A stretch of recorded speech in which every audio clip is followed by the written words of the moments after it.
Magnificat, el Magnificat de María, en una versión más actualizada, pero muy lograda para mí. Y yo tengo el privilegio, como estoy de visita, entonces puedo elegir las canciones que me gustan, las que son los himnos que son mis preferidos, y esto estoy aprovechando bien. Pienso yo, por lo menos para mí también. Gracias. Muy bien. Y tengo que decir otra cosa. Me ha tocado tanto predicar en castellano que casi ya estoy más relajado en un culto en castellano que en alemán. Es increíble, pero me siento un poco más nervioso en el culto de alemán, aunque es mi idioma materno, pero si uno se acostumbra a predicar siempre en castellano, entonces hay que reconectarse un poco. Así que estoy más relajado ahora que en alemán. Bien, después mi esposa me lo puede comentar si es así o no. ¿Ya lo notaste? Sí. Ella me conoce. Escuchemos el pasaje de Juan 6 del mismo capítulo, pero la continuación. O sea, no continuación directa, sino un poco más tarde, a partir del versículo 28 al versículo 37. Nos ponemos de pie.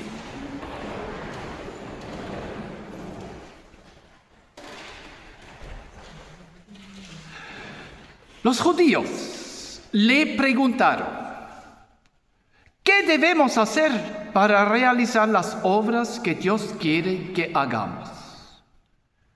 Jesús les contestó: la única obra que Dios quiere es que crean en aquel que Él ha enviado. Le preguntaron entonces: ¿qué señal puedes darnos para que al verla te creamos? ¿Cuáles son tus obras? Nuestros antepasados comieron el maná en el desierto, como dice la Escritura. Les dio a comer pan del cielo. Jesús les contestó: les aseguro que no fue Moisés quien les dio a ustedes el pan del cielo, sino que mi Padre es quien les da el verdadero pan del cielo. Porque el pan que Dios da es el que ha bajado del cielo y da vida al mundo. Ellos le pidieron: Señor, danos siempre ese pan. Y Jesús les dijo: yo soy el pan que da vida. El que viene a mí nunca tendrá hambre, y el que cree en mí nunca tendrá sed. Pero como ya les dije, ustedes no creen, aunque me han visto. Todos los que el Padre me da vienen a mí, y a los que vienen a mí no los echaré fuera. Amén. Por favor, tomen asiento.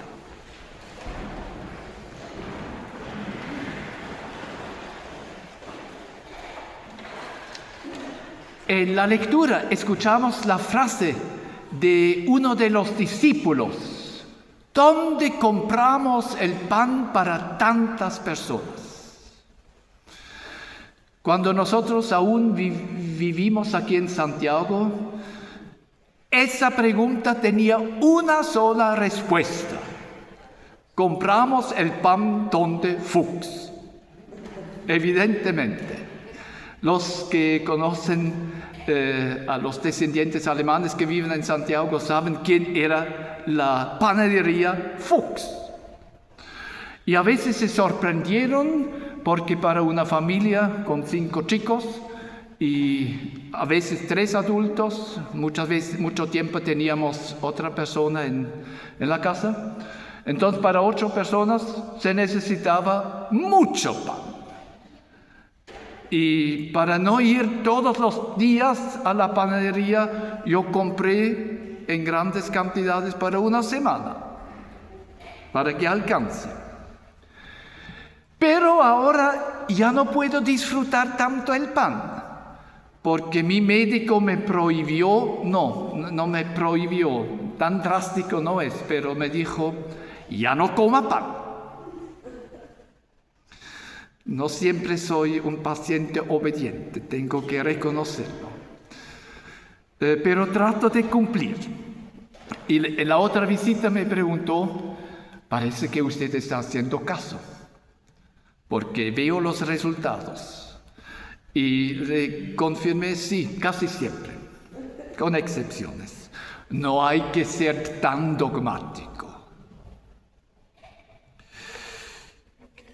Pero aquí los discípulos tenían un problema, porque eran algunos más que 8. Eran 5,000. Y yo tengo que reconocer que nunca me ha tocado organizar una comida para tantas personas. Yo creo que me habría pasado lo mismo como a los discípulos. También habría estado desesperado. ¿Dónde compramos pan para tantas personas?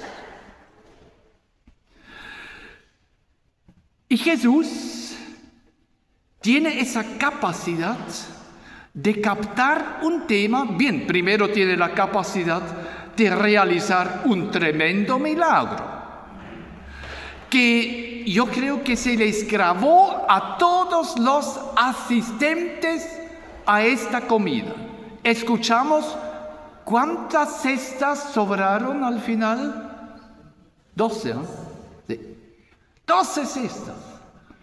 De los pescados no se habla, parece que comieron todos los pescados. Supongo. Pero impactante el pan. O sea, mucho más de lo que tenía originalmente. Y esto no se les olvidó. Y por ello piden una cosa. En nuestro relato, danos siempre ese pan. En la conversación de Jesús con los judíos, que tuvo lugar en la ciudad donde Jesús había residido durante buen tiempo, en Cafarnaúm, lo dice específicamente el pasaje, después del milagro, se trasladaron muchas personas a Cafarnaúm y allí comenzó esa conversación entre Jesús y los discípulos.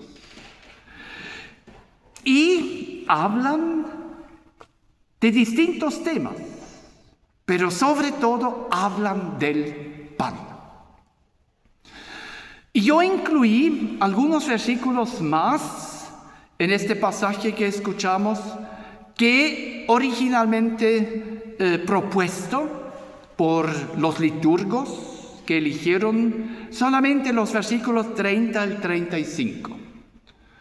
Y yo pensaba, al leer el pasaje en el contexto, y especialmente también por nuestro grupo de estudio bíblico en alemán, estamos en el Evangelio según San Juan, recién llegamos al capítulo 7 y ya lo estamos estudiando casi yo creo que hace 3 años comenzamos. Soy muy detallista, demasiado detallista. Pero entonces incluí también los versículos 28 y 29. Y la primera pregunta de los que hablan con Jesús es: ¿qué debemos hacer para realizar las obras que Dios quiere que hagamos?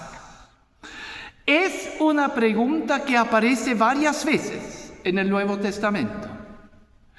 Pero depende mucho cuál es la motivación de esta pregunta.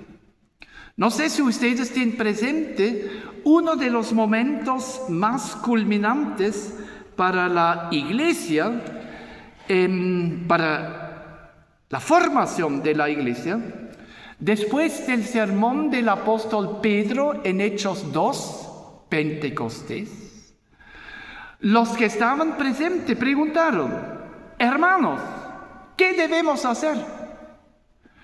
Pero la pregunta allí en Pentecostés era una pregunta de desesperación, de búsqueda intensa y personal. Mientras que aquí yo tengo la impresión de que es una pregunta no tan profunda. Ya vamos a ver por qué.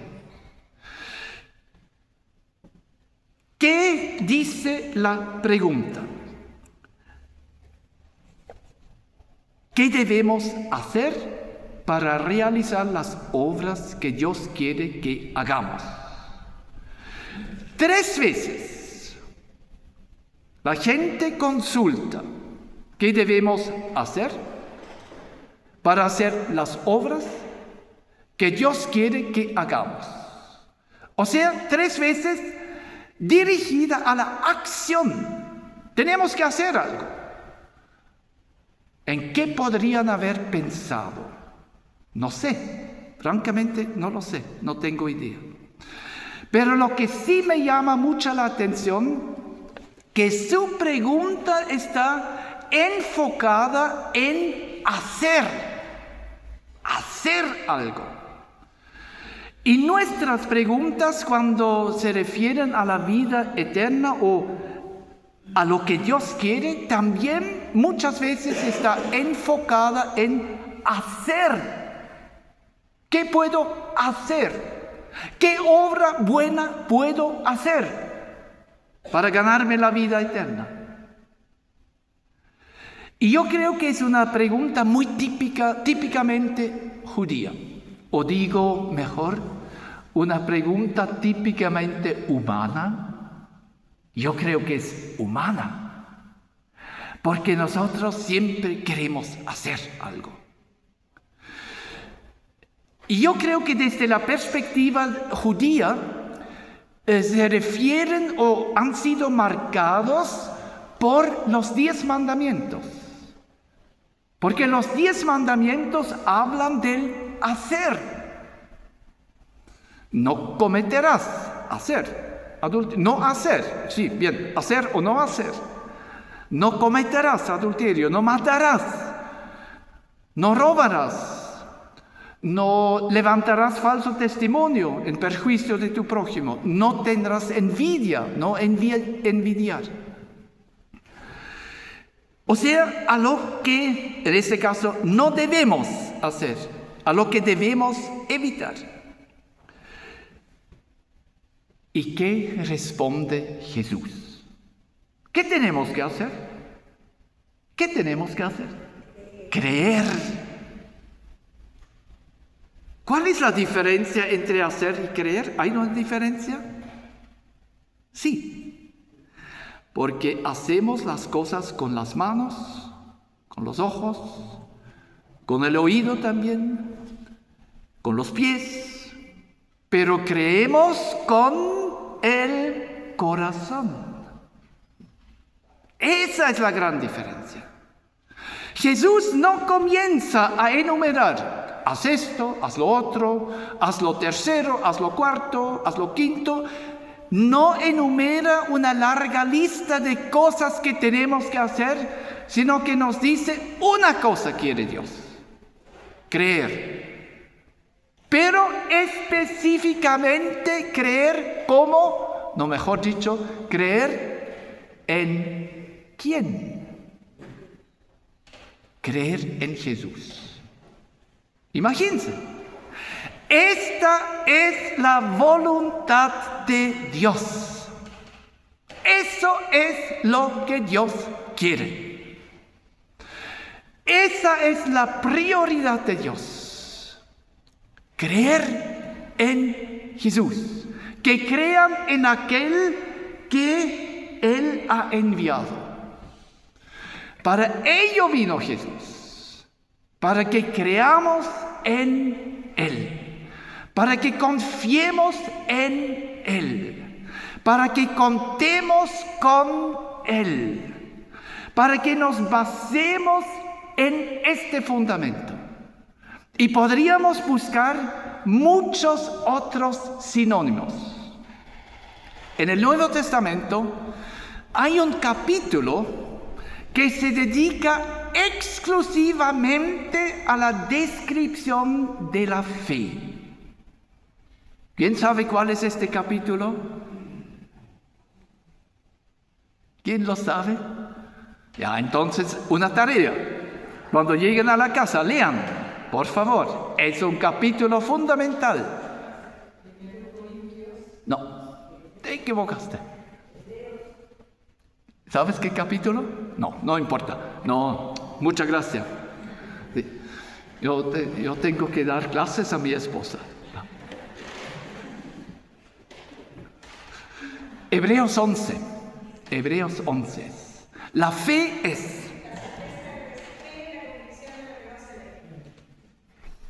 Muy bien, la cita literal. Gracias. Me copié el capítulo porque creo es muy importante. Y me hice la tarea. Bien, no me resultó completamente, pero quiero mostrarles. Por un lado puse el texto bíblico y por el otro lado resumiendo lo que significa en cada caso de cada persona que se menciona. Solamente doy un ejemplo. Por la fe cayeron los muros de Jericó después de ser rodeados por 7 días. Por la fe no pereció la prostituta Rahab junto con los incrédulos, porque recibió en paz a los espías. Por medio de la fe, y eso me puse al lado, la fe supera los obstáculos más grandes y pesados, tales como los muros de Jericó. O sea, leer este capítulo así, tratando de entender qué produjo la fe en esta situación concreta de esa persona. Y en el caso de Rahab, la fe se fija contra todas las tradiciones y lazos religiosos y tribales o nacionales en Dios y salva así su vida. Eso es lo que hizo Rahab. Priorizó la fe en Dios, que a su nación, a su ciudad. Priorizó a Dios en lugar de las tradiciones de esta ciudad. Priorizó la gentileza, albergar a los espías, enemigos, porque sabía que aquí actúa Dios. Y es muy revelador hacerlo así con todo el capítulo. Si pueden y tienen tiempo, háganse el tiempo. El tiempo no viene volando, hay que hacerse el tiempo. Algo muy entretenido para mí, esas cosas me entretienen. La fe, creer. ¿Podemos escuchar otra vez la definición? La fe es, bien, no importa. La fe es confiar, lo puedo leer.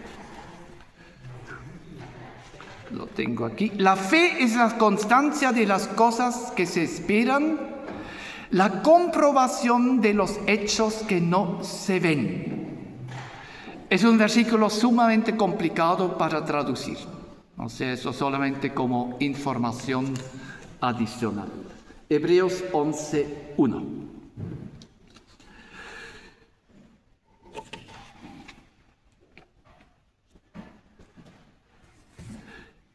¿Qué debemos hacer?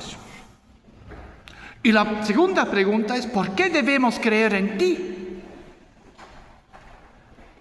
¿Y qué piden? Una señal. Piden una señal. Pero eso me parece sumamente absurdo. ¿Por qué? ¿Por qué? Porque habían presenciado una señal.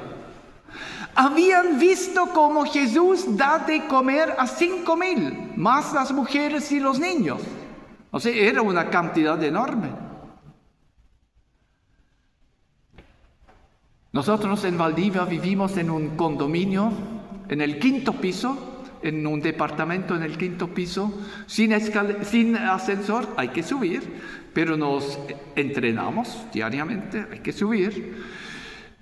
Y a veces me hago la pregunta, ¿cuántas personas viven aquí en ese condominio? Calculo que son más de 100 departamentos en todo el condominio, no más alto que 5º piso. 100, yo creo que 125 aproximadamente pueden ser.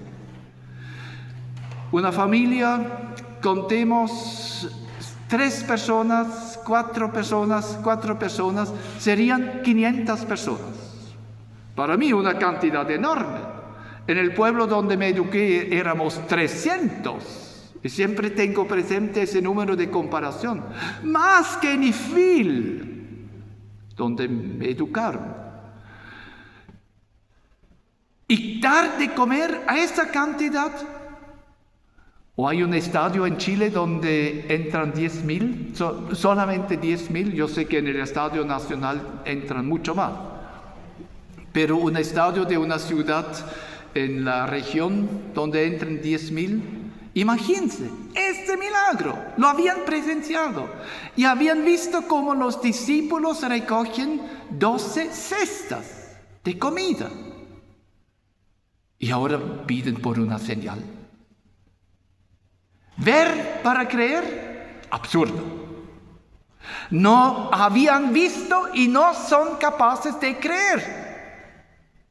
¿Qué pasa aquí? Mucha gente hoy en día dice, no, si yo viera algo, un milagro, entonces yo creería. Eso sería una buena base para creer. Pero esa es una ilusión. Jesús ha realizado muchos milagros en Israel. Y todos sabían que este Jesús es milagroso.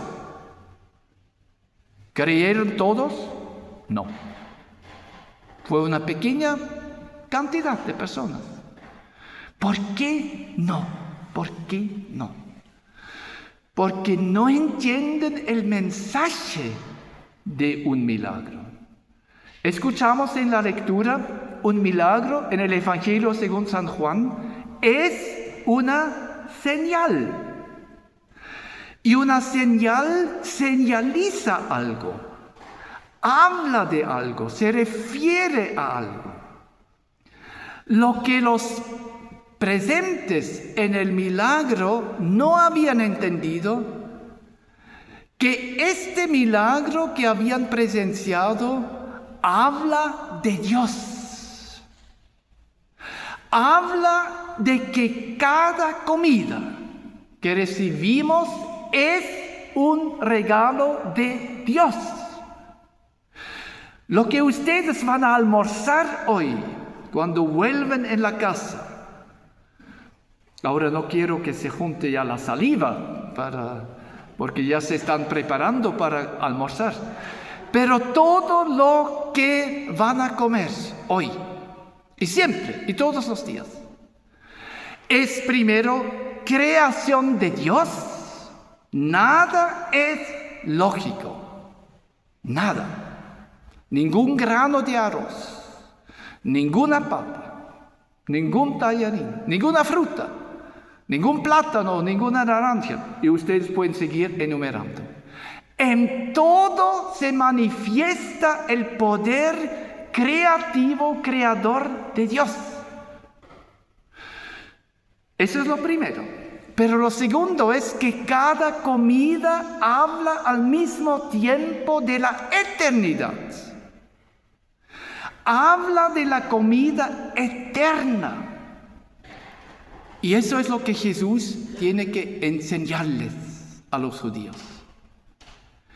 Si ustedes han presenciado el milagro, ustedes deberían haber entendido que ustedes primero tienen que dar gracias, como lo hizo Jesús. Y segundo, que tienen que entender que necesitamos más que la comida terrenal. Tú y yo y todos necesitamos más que la comida terrenal. Necesitamos la comida celestial o la comida eterna. En este sentido, cada comida señaliza al poder de Dios y su voluntad de saciar nuestra hambre con la comida celestial. Eso es lo que Dios quiere. Y eso da la respuesta. ¿Cómo sucede esto? Creyendo en Jesús. Creyendo en Jesús. Dios nos alimenta espiritualmente. Y vivimos en un mundo que necesita este alimento. Yo lo necesito. Mi esposa lo necesita. Lo necesitamos juntos. Todos necesitamos esa comida eterna. Y esa comida eterna es la fe en Jesús. Es muy interesante, lo escuchamos también en la lectura. Los judíos presentes sacan dos conclusiones. ¿Cuál es la primera? La primera era... muy bien, excelente. Este de verdad es el profeta que Moisés había prometido. Ese descubrimiento es maravilloso, pero lo interpretan mal. Porque ¿qué quieren hacer con Jesús? Hacerlo rey. Y haciéndolo rey, ¿qué esperan? Que ahora puedan descansar. Porque tenemos un rey que se preocupa de nuestro pan diario. Y esperan por lo menos que este rey haga lo mismo como hizo Moisés. Porque Moisés les dio de comer a los israelitas en el desierto el maná. ¿Por cuánto tiempo? 40 años. Y esperan que por lo menos por 40 años sea nuestro rey. Como era David, 40 años. Como era Salomón, 40 años. O más aún, quisieran que Jesús les dé de comer durante toda su vida. Bien, allí, si Jesús hubiera aceptado esa petición, todas las panaderías habrían quebrado. Ninguna habría sobrevivido. Pero Jesús no quiere esto. O sea, quiere preocuparse. Pero para ello nos dio la naturaleza, que nos alimenta, que Él la cuida también. Y donde Dios está presente en cada cosa, hasta el átomo más pequeño. Eso es mi convicción. El Dios infinito conoce hasta los últimos átomos y conoce hasta las estrellas más lejanas, el universo completo. Y por ello Jesús se arranca. No me voy a preocupar. No, se preocupa, pero no les voy a dar pan de cada día. Ustedes ya tienen que esforzarse también un poco. Pero yo quiero darles la comida eterna. Porque ni Moisés les había dado el maná, sino que Dios. Dios es el autor del maná. Ese capítulo termina de una manera impresionante. A ver, parece que tenemos conocedores de la Biblia excelentes aquí, sobresalientes. ¿Cómo termina el capítulo 6 del Evangelio según San Juan? El penúltimo versículo. No, sin copiar de memoria. Celulares prohibidos en ese momento. Hay una confesión de Pedro. Jesús pregunta a los discípulos, ¿qué dice la gente? ¿Quién soy yo? ¿Qué dicen ustedes? ¿Quién soy yo? Y termina con esa confesión de Pedro, capítulo 6, 68. Simón Pedro le contestó, Señor, ¿a quién podemos ir? Tus palabras son palabras de vida eterna. Y 69. Nosotros ya hemos creído y sabemos que tú eres el Santo de Dios. Hemos creído. La respuesta se cumplió en los discípulos. La orden de Jesús. La voluntad de Dios es que crean en mí, en aquel que Dios ha enviado. Y sabemos que tú eres el Santo de Dios, el Mesías, el profeta, el enviado. Esa es la voluntad de Dios. Amén.